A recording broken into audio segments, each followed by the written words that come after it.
Ce 12 juin, le monde célèbre la Journée mondiale contre le travail des enfants.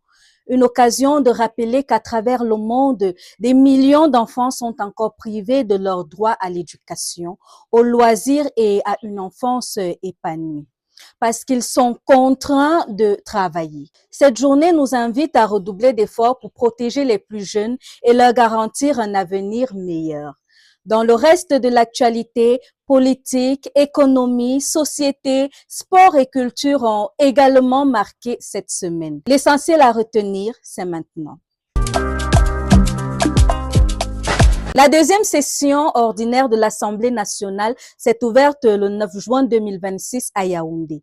Dans son discours inaugural, le président de l'institution, Théodore Datuo, a mis en avant les préoccupations majeures des Camerounais, notamment la vie chère, l'emploi des jeunes, l'accès à l'éducation, à la santé, à l'eau et à l'électricité. Il a également insisté sur la nécessité d'accélérer les réformes dans les secteurs miniers et fonciers, tout en rappelant que le Parlement doit demeurer à l'écoute des préoccupations des citoyens et accompagner le développement du pays. Le président du Sénat, Aboubakari Abdoulaye, a réuni les membres du bureau de la Chambre haute le 10 juin 2026 afin d'évaluer le fonctionnement administratif de l'institution.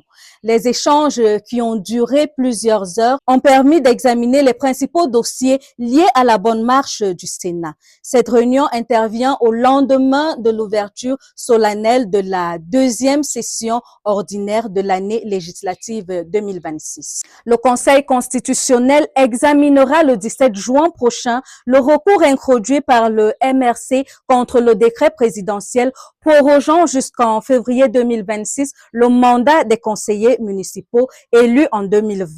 Alors, le parti de Maurice Kamto estime que cette décision est contraire à la Constitution. Côté, le gouvernement justifie cette prorogation par des contraintes d'organisation du calendrier électoral. La décision du Conseil constitutionnel est très attendue. Le Cameroun sollicite auprès de la Banque mondiale un financement de plus de 400 millions de dollars pour la reconstruction du corridor Douala-Bangui.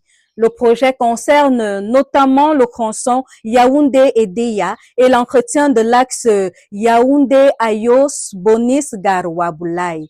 Mercredi dernier, une délégation de la Banque mondiale a salué l'état d'avancement du dossier dont l'examen par les instances de l'institution est prévu le 12 juin.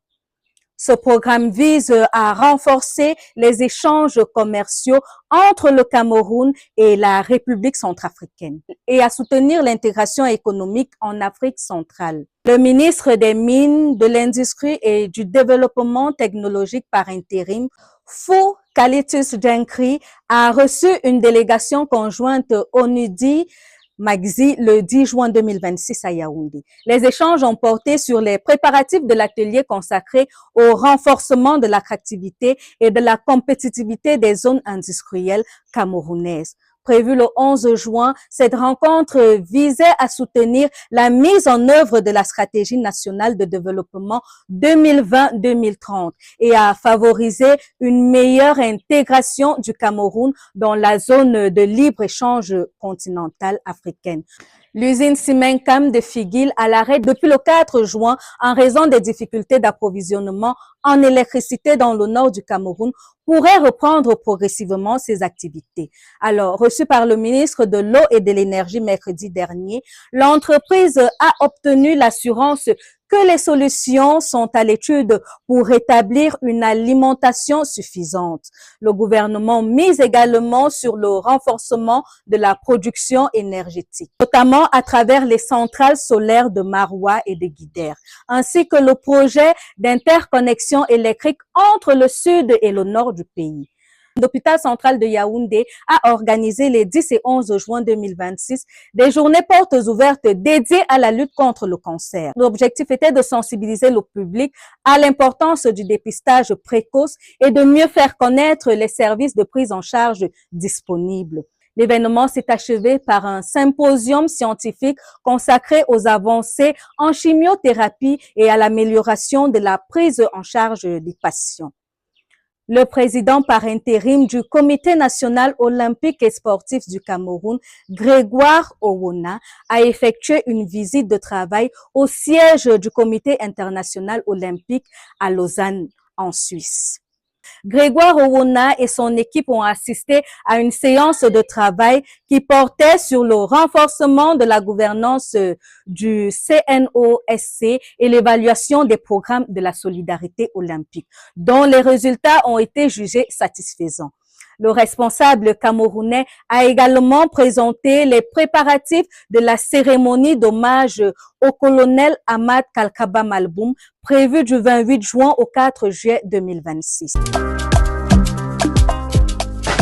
En République démocratique du Congo, la 17e épidémie d'Ebola demeure préoccupante.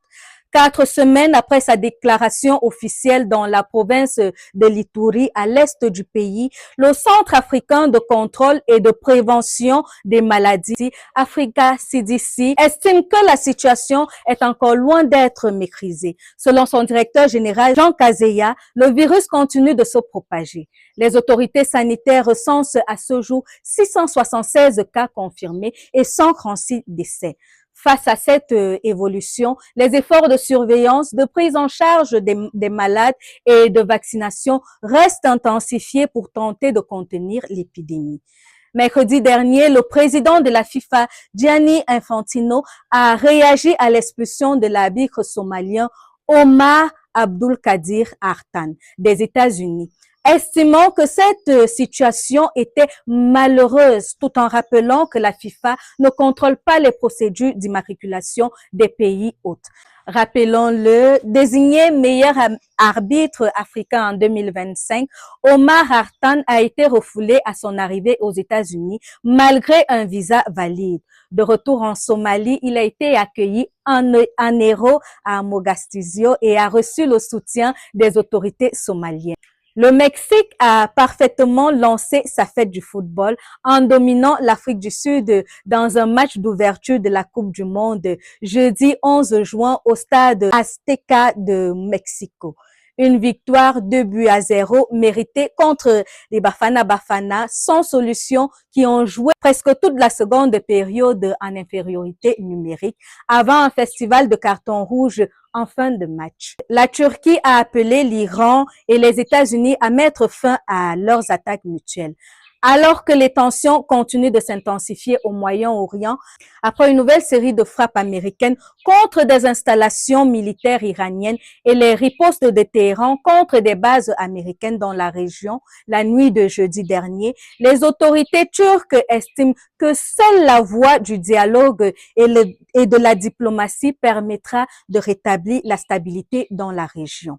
L'agence de presse iranienne MER annonce ce vendredi qu'un projet d'accord cadre est en discussion entre l'Iran et les États-Unis pour mettre fin aux hostilités sur plusieurs fronts, notamment au Liban. Selon ce média, les deux parties s'engageraient à une cessation immédiate permanente des combats, suivie de 60 jours de négociations consacrés au dossier nucléaire iranien et à la levée des sanctions américaines. Le projet prévoit également le déblocage de 24 milliards de dollars de fonds iraniens gelés, dont une première partie serait libérée avant l'ouverture des discussions.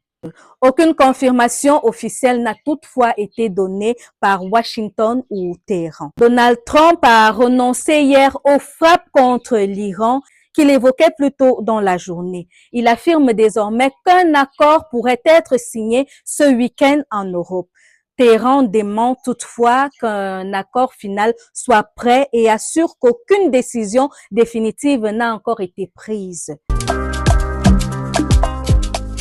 Et pendant que l'actualité continue de rythmer notre quotidien, les regards des passionnés de football restent tournés vers la Coupe du Monde 2026. Ce week-end, plusieurs affiches sont au programme, notamment États-Unis-Paraguay, Qatar-Suisse samedi, puis Brésil-Maroc, Allemagne-Curaçao et Pays-Bas-Japon dimanche prochain. De quoi faire vibrer les amateurs du ballon rond à travers le monde. C'était tout pour l'essentiel de l'actualité. L'information continue et nous aussi. Restez connectés sur OTV4.